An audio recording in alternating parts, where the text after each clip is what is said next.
Video like जरूर कर लीजिए और ऐसे वीडियो लगातार फ्री में पाने के लिए चैनल को तुरंत सब्सक्राइब कर लीजिए और बेल आइकन को जरूर टैप कर लीजिए ताकि आगे भी सारे वीडियो आपको मिलते रहे। यूट्यूब में फॉलो करते हैं तो प्लीज ये वाला फ्री टेलीग्राम चैनल जरूर ज्वाइन कर लीजिएगा। सारे नोटिफिकेशन सारे अपडेट यहीं पे आते हैं, ध्यान रखिए। नमस्कार साथियों, स्वागत है आपका वनडे एग्जाम्स बाई ज्ञान सर के इस यूट्यूब चैनल पर। आज की इस वीडियो में हम लोग योजना आयोग और नीति आयोग के बारे में विशेष बिंदुओं को समझेंगे।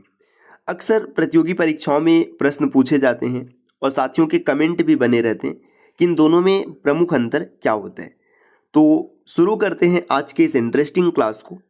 इससे पहले आप वीडियो को लाइक ज़रूर कर दीजिएगा और चैनल पर अगर आपने पहली बार विजिट किया है तो सब्सक्राइब करना ना भूलिएगा ताकि इस प्रकार के अपडेट आपको सबसे पहले मिलते रहें।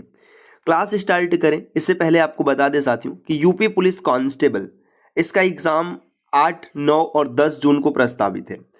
अगर आपको कंप्लीट और सिलेक्शन वाली तैयारी करनी है तो आप ज्ञान सर एजुकेशन एप्लीकेशन से इस कोर्स को ज्वाइन कर सकते हैं। देखिए, इस बैच में ना आपको बेसिक से लेके सिलेक्शन तक की पूरी तैयारी कराई जाएगी। जितना सिलेक्शन मटेरियल मिलेगा उसका पीडीएफ नोट्स भी मिल जाएगा, जिससे नोट्स बनाने की झंझट नहीं होगी और आप आसानी से तैयारी कर पाएंगे। और बड़ी चीज़ ये है कि कोर्स की वैलिडिटी एग्ज़ाम तक होनी है, तो आप इस कोर्स को ज्वाइन करके पूरी तैयारी एक जगह से कर सकते हैं। कोर्स आपको ज्ञान सर एजुकेशन एप्लीकेशन पर मिल जाएगा, तो प्ले स्टोर से आप ज्ञान सर एजुकेशन एप्लीकेशन इंस्टॉल कीजिए और कोर्स ज्वाइन करते समय कूपन कोड अप्लाई कीजिएगा ज्ञान सर डिस्काउंट, जिससे आपको 80% की भारी छूट मिलेगी और मात्र 99 रुपये में आप कोर्स ज्वाइन कर पाएंगे। चलिए अब हम लोग अपने क्लास को देखते हैं। देखिए, यहाँ पर योजना आयोग और नीति आयोग दोनों में विशेष अंतर बताया गया। योजना आयोग, जिसे कि प्लानिंग कमीशन के नाम से जाना जाता था, इसकी स्थापना की गई थी 15 मार्च 1950 को। ये जो योजना आयोग स्थापित किया गया था, इसका प्रमुख उद्देश्य था जो पंचवर्षीय योजनाएं हैं उन्हें तैयार करना और उनके बारे में जो संसाधन है उसको उपस्थित कराना, इसलिए किया गया था। और इसी योजना आयोग को 1 जनवरी 2015 को नीति आयोग में परिवर्तित कर दिया गया। देखिए, नीति आयोग, इसका पूरा नाम याद रखिएगा, national institute for transforming India. ये इसका पूरा नाम होता है, कई बार फुल फॉर्म पूछ लिया जाता है, national institute for transforming India. मैं लिख भी दे रहा हूँ, नेशनल इंस्टीट्यूट फॉर ट्रांसफॉर्मिंग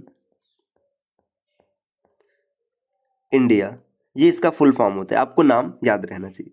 देखिए, प्रकृति की बात करें तो जो प्लानिंग कमीशन था ये केंद्रीकृत नियोजन निकाय था।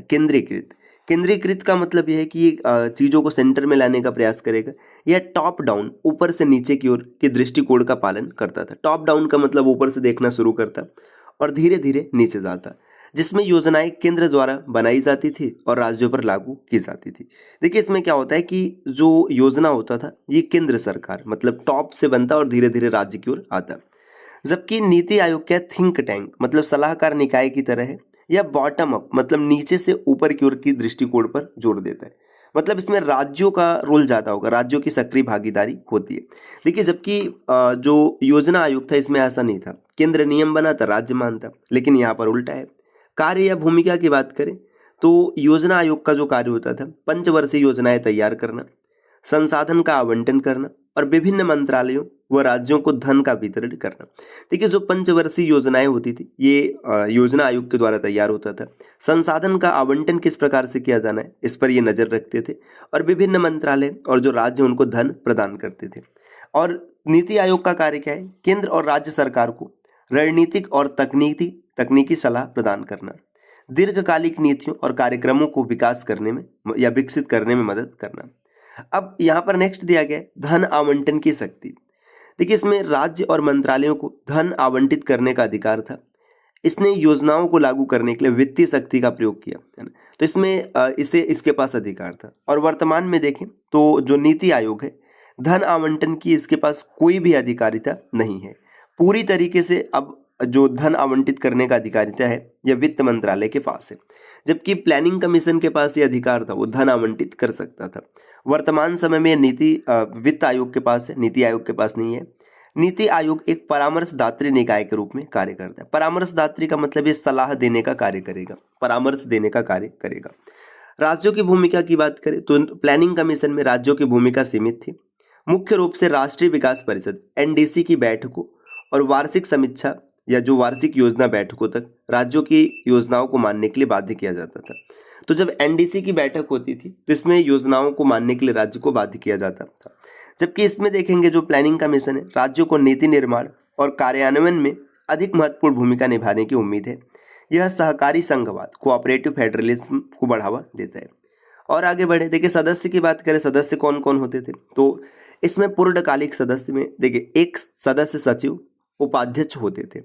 पूर्णकालिक सदस्यों की संख्या 8 तक होती थी और अंशकालिक सदस्यों का कोई भी प्रावधान नहीं था। तो इसमें पूर्णकालिक 8 सदस्य होते थे और अंशकालिक मतलब जो कुछ समय के लिए हो, ऐसा कोई प्रावधान नहीं था।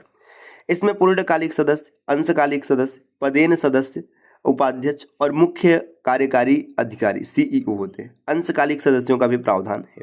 तो देखिए जो प्लानिंग कमीशन था इसमें सिर्फ पूर्णकालिक सदस्य होते थे, अंशकालिक सदस्यों का कोई रोल नहीं था, जबकि यहाँ पर अंशकालिक भी होते हैं। अध्यक्ष की बात करें तो प्रधानमंत्री पदेन अध्यक्ष होते हैं और यहाँ पर भी प्रधानमंत्री पदेन अध्यक्ष होते हैं। देखिए पदेन का मतलब पता है क्या होता है? पदेन का मतलब है कि अगर आप इस पद पर हैं तो आपको ये काम करना पड़ेगा। जैसे जो भी व्यक्ति भारत का प्रधानमंत्री होगा वो प्लानिंग कमीशन का भी अध्यक्ष हुआ करता था और अब नीति आयोग का अध्यक्ष होगा, है ना। संरचना या उपाध्यक्ष की नियुक्ति पहले केंद्र सरकार के द्वारा होता था, अब प्रधानमंत्री ही नियुक्त करेंगे, ठीक। जो प्लानिंग कमीशन था उसमें केंद्र सरकार नियुक्त करता था और जो नीति आयोग है इसमें जो उपाध्यक्ष है प्रधानमंत्री नियुक्त करेंगे। संरचना या प्रशासनिक प्रमुख की बात करें तो सदस्य सचिव सामान्य प्रक्रिया से नियुक्त होते थे और इसमें जो सीईओ है प्रधानमंत्री द्वारा नियुक्त होते हैं, जो सचिव स्तर के अधिकारी होते हैं। तो नीति आयोग के सीईओ ये कौन होंगे? ये सचिव स्तर के अधिकारी होंगे, प्रधानमंत्री इनकी नियुक्ति करेंगे।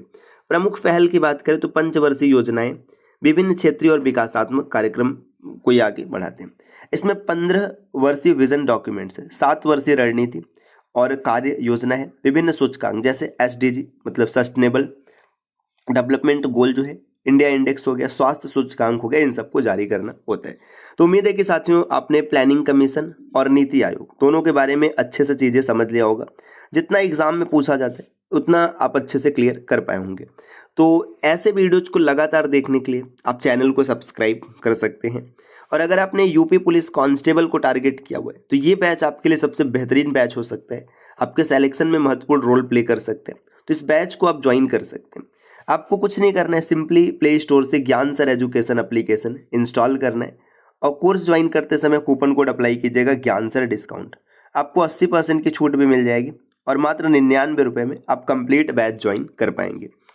अगर किसी भी प्रकार की अतिरिक्त जानकारी चाहिए तो नीचे स्क्रीन पर जो नंबर दिख रहे हैं आप इनमें से किसी भी नंबर पर कॉल या व्हाट्सएप करके पूरी जानकारी ले सकते हैं। तो मिलते हैं साथियों आपसे नेक्स्ट वीडियो में कुछ नए इन्फॉर्मेशन के साथ। तब तक के लिए नमस्कार।